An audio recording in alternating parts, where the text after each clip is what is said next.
My girlfriend said, "You're too basic for the life I want," I replied. "Good to know." Then I stayed silent, met a friend at her favorite cafe, let her see I was fine without her, and watched as her flashy ex's perfect image started cracking right in front of her. She texted, "My girlfriend says you're too basic for the life I want, and honestly, he's right." I didn't argue. I just replied, "Good to know." I stayed quiet for a few days, didn't block her, didn't confront her, didn't react. Then one afternoon she walked into the cafe, and the moment she saw who was sitting across from me, her smile died instantly. I'm Owen, 30, and I'd been dating Gabrielle for about 7 months when everything went sideways. We met through a dating app. Had that immediate chemistry everyone talks about. Moved from texting to daily phone calls to spending most weekends together within the first month. She was ambitious, beautiful, worked in event planning for high-end corporate clients. I'm in software development, make decent money, live a comfortable but not extravagant life. I thought we balanced each other well. The problem started around month 5. Gabrielle's ex, some guy named Preston, who worked in finance, started appearing more frequently in our conversations. Preston used to take me to this restaurant. Preston knew the owner of that club. Preston's new girlfriend just posted from the Maldives. At first, I figured she was just processing the past relationship. Then the comparisons became more pointed. Preston always wore designer suits to events. You should think about upgrading your wardrobe.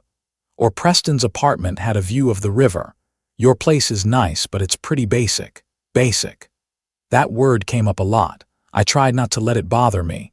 Everyone has insecurities. Everyone compares sometimes, but it was constant.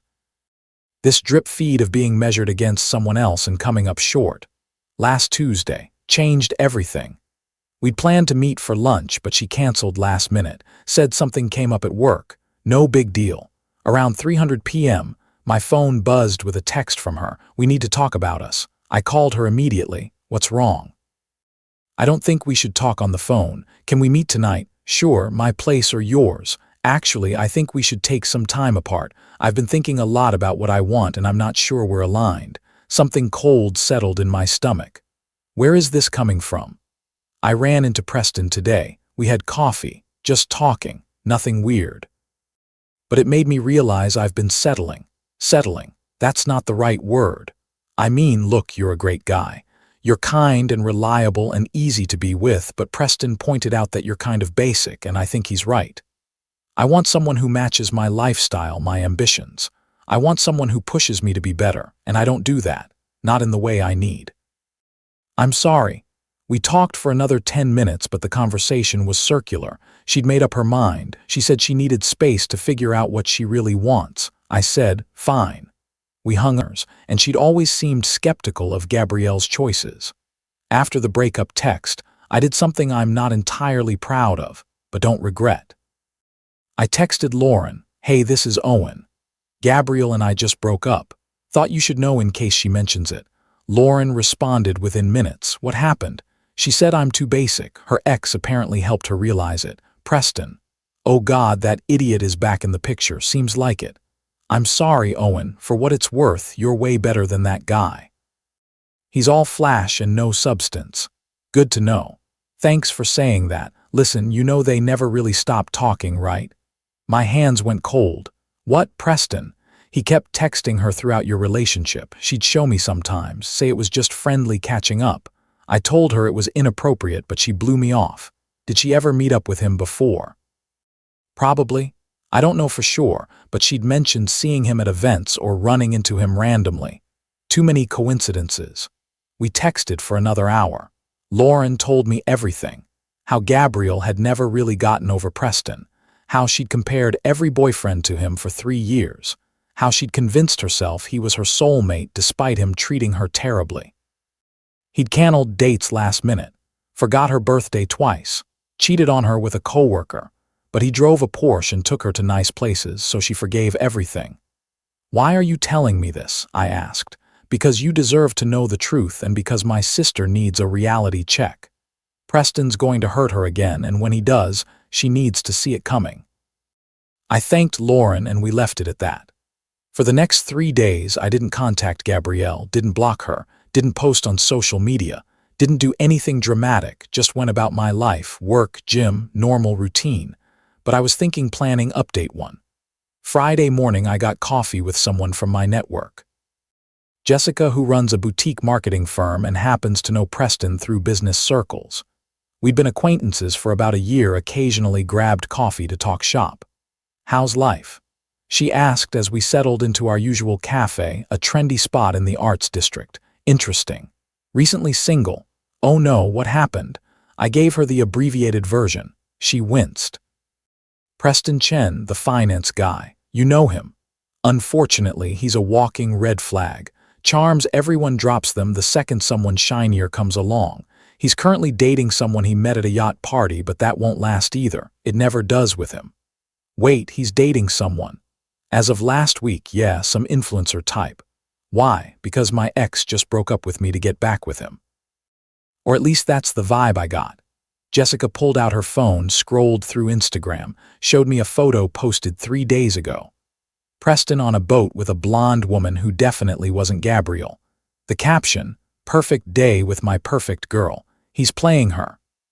Jessica said, "Classic Preston move. He keeps women on rotation, tells each one they're special, juggles them all until someone calls him out or he gets bored." Does Gabrielle know? I doubt it. He's good at compartmentalizing. An idea formed. "Jessica, you want to do something kind of petty, always. What are we thinking?"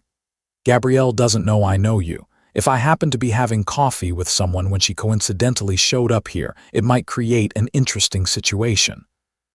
"You want to make her jealous. I want to show her that basic men have options too, and I want her to see it before Preston inevitably shatters her illusions." Jessica grinned. "I'm in." "When?" "We made a plan." Update 2. Gabrielle had a favorite cafe in the city. Not the one Jessica and I usually met at, but one in a trendier neighborhood she dragged me to at least a dozen times.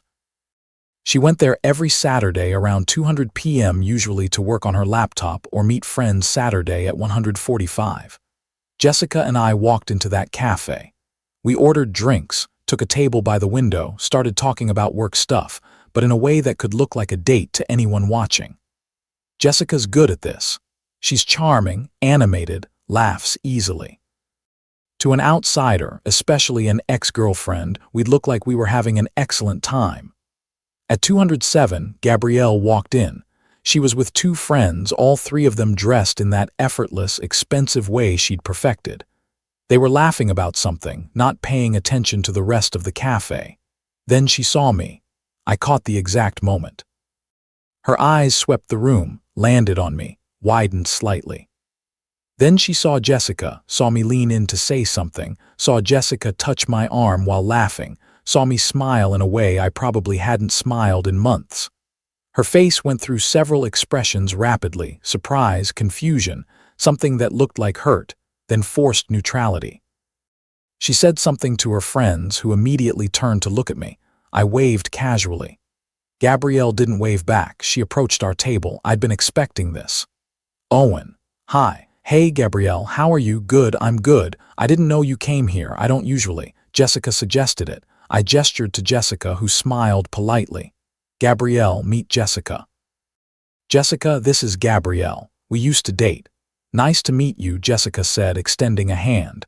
Gabrielle shook it mechanically. "How long have you 2 been?" Gabrielle's voice trailed off. "About a year," Jessica said smoothly. "We're friends from work. Grab coffee pretty regularly. Owen's been a great sounding board for some projects I'm working on." The implication hung there that I'd had this entire friendship, this connection during my relationship with Gabrielle, that my life didn't begin and end with her. "Oh, that's great." Gabrielle looked at me, trying to read something in my expression. I kept it neutral, pleasant. "Can I talk to you for a second privately?" "Sure." I turned to Jessica. "Be right back." We stepped outside. Gabrielle crossed her arms, defensive. "So you're dating already? It's been less than a week. I'm having coffee with a friend. That didn't look like just friends." "Gabrielle, you broke up with me because I'm too basic for your life. Why do you care who I have coffee with? I don't. I didn't think you'd move on so fast. I haven't moved on."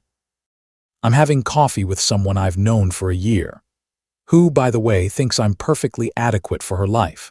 That's not fair. What's not fair? You said I wasn't enough. I accepted that. Now I'm living my life. That's how breakups work. Who is she really? I told you, a friend. Someone who values me for who I am, not for who she wishes I was. Gabrielle's eyes got shiny. This feels cruel. Cruel would be me telling you that Preston's currently posting yacht photos with another woman while he's stringing you along. But I won't say that because I'm too basic to be vindictive. Her face went white. What are you talking about? Check his Instagram or don't. Either way, it's not my problem anymore. I went back inside. Jessica looked up concerned. Everything okay? Perfect. Let's finish our coffee. Through the window, I watched Gabrielle pull out her phone, scroll frantically, then show something to her friends. All three of them looked upset. One put an arm around her. They left without ordering anything. Update 3. That evening, Lauren texted me. Gabrielle just called me crying. Said she saw you with another woman and looked up Preston's Instagram. What happened? I told her about the cafe encounter. Lauren sent back a laughing emoji followed by, "That's amazing." She needed that reality check. Preston's been playing her since the breakup. She just refused to see it. How's she doing? Devastated, but also angry at Preston, mostly at herself, a little at you for moving on so fast, even though she's the one who ended it. The coffee thing wasn't serious. Jessica is just a friend who helped me make a point. I know, but Gabrielle doesn't. And honestly, let her think whatever she wants. She needs to sit with her choices for a while. Sunday morning, Gabrielle called me. I let it go to voicemail. She called again an hour later. I answered, "Owen, we need to talk." About what? About everything. About what happened yesterday, about Preston, about us. There is no us. I made a mistake. I know that now. Preston was just he was this fantasy I kept alive in my head, but being with you was real. It was good. I threw it away for something that never existed. You're right. You did. Can we try again, please? I know I hurt you, but I understand now what I had, what I lost. Gabrielle, you didn't just hurt me. You told me I wasn't enough, that I was too basic for the life you wanted. You compared me to your ex constantly. You made me feel like a placeholder until something better came along. And then the second your ex paid attention to you again, you dumped me over the phone. I know, and I'm so sorry. Your apology doesn't change how I feel, which is that I deserve someone who doesn't see me as a consolation prize. Is this about that woman, Jessica? This is about me finally having enough self-respect to walk away from someone who doesn't respect me. I do respect you. No, you don't. You respect what I can provide when nothing better is available. That's not respect, that's convenience. She started crying, so that's it, you're just done. I've been done since you texted me that I'm too basic. You were done first, I'm just catching up, I didn't mean it. Yes, you did. You meant every word. And honestly, thank you for being honest. You freed me from wasting more time on someone who was never going to see me as enough. I hung up. She called back twice. I didn't answer. Final update. It's been 6 weeks. Gabrielle stopped trying to contact me after that last call. I heard through Lauren that she and Preston tried to make things work for about 2 weeks before he ghosted her for his yacht influencer girlfriend. Gabrielle's apparently been focusing on herself and learning from her mistakes, which feels like code for alone and regretting her choices. Jessica and I are still friends. The cafe thing was petty. We both know it. But she said it was the most fun she'd had in months. Sometimes people need to see what they're missing, she said. And sometimes they need to see that you're fine without them. I've been dating some, nothing serious yet, but I'm not settling for anyone who makes me feel inadequate. Life's too short to be with someone who's constantly measuring you against their ex. Lauren and I get coffee occasionally now. She apologized for her sister's behavior. Said Gabrielle's always had a pattern of idealizing unavailable men and dismissing the ones who actually care. You dodged a bullet, she said last week. Eventually, she'll figure out that Preston types will never give her what she wants, but that's her lesson to learn. I ran into Gabrielle 2 weeks ago at a work event. She looked uncomfortable, tried to avoid eye contact. I waved politely, didn't approach her, went about my evening. Later, I saw her watching me talk to people, laugh with colleagues, exist perfectly fine without her in my life. Some people think I was cruel with the cafe setup, that I should have just moved on quietly without staging an encounter. Maybe they're right, but here's what I learned. When someone tells you you're not enough, sometimes you need to show them and yourself that you're more than enough, just not for them. Gabrielle wanted someone flashy, someone who looked good on paper, someone who matched her image of success. She got that with Preston, and it fell apart exactly like everyone predicted. Meanwhile, I'm here still basic, still living my regular life, still perfectly content with who I am. The coffee shop encounter wasn't about revenge. It was about reclaiming my sense of self-worth after months of being made to feel less than. It was about showing her that men she considers basic have options, connections, lives that don't revolve around her validation. And honestly, it felt good. Not because I hurt her, but because I reminded both of us that I have value, that I'm worth more than being someone's backup plan. She texted me last night. I really am sorry. I hope you know that. I thought about responding, thought about saying something gracious or final or cutting. Instead, I just deleted the message and went back to living my life. Some apologies are too late. Some bridges once burned aren't worth rebuilding. And some people only realize what they had when they see you moving on without them.